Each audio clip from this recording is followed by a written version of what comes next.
আপোনাৰ ফূৰ্তিবিলাক ক'ৰবাত হেৰাই গ'ল নেকি? হয়, ঠিকেই শুনিছে। আপোনাৰ ফূৰ্তিবিলাক ক'ৰবাত হেৰাই গৈছে নেকি? যদি আপোনাৰ ফূৰ্তিবিলাক ক'ৰবাত হেৰাই গৈছে, তেন্তে আপুনি সঠিক ভিডিঅ'টোলৈকে আহিছে। যদি আপোনাৰ জীৱনৰ পৰা হাঁহি, ফূৰ্তি, ধেমালি এইবিলাক যদি নাইকিয়া হৈ গৈছে বা আপুনি দুখৰ বোজাৰ পৰা মুক্ত হ'ব পৰা নাই, তেন্তে এইবিলাক বস্তুৰ পৰা আপুনি শান্তি পোৱা নাই, তেন্তে আপুনি কেনেধৰণে এইবিলাক বস্তু এৰাই চলি জীৱনটো ফূৰ্তি আৰু হাঁহিৰ ধেমালিৰ মাজেৰে আগবঢ়াই নিব পাৰিব, এই বিষয়ে সবিশেষ জানো আহক।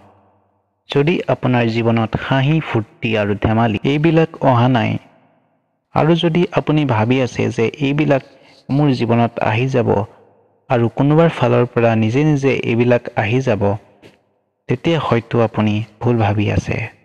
কাৰণ এইটো সম্পূৰ্ণ অসম্ভৱ কথা। এইবিলাক নিজেই অহাটো একেবাৰে অসাধাৰণ কথা।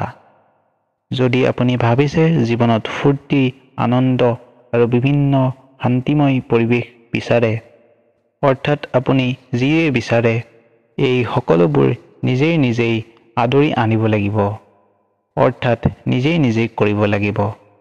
আপুনি যদি জীৱনত দুখ বুলি ভাবি থাকে বা হাত সাৱটি বহি থাকে, আপোনাৰ জীৱনত কাহানিও সুখ নাহিব। তেতিয়া আপুনি কোনো ধৰণৰ ফূৰ্তি বা আনন্দ কৰিব নোৱাৰিব।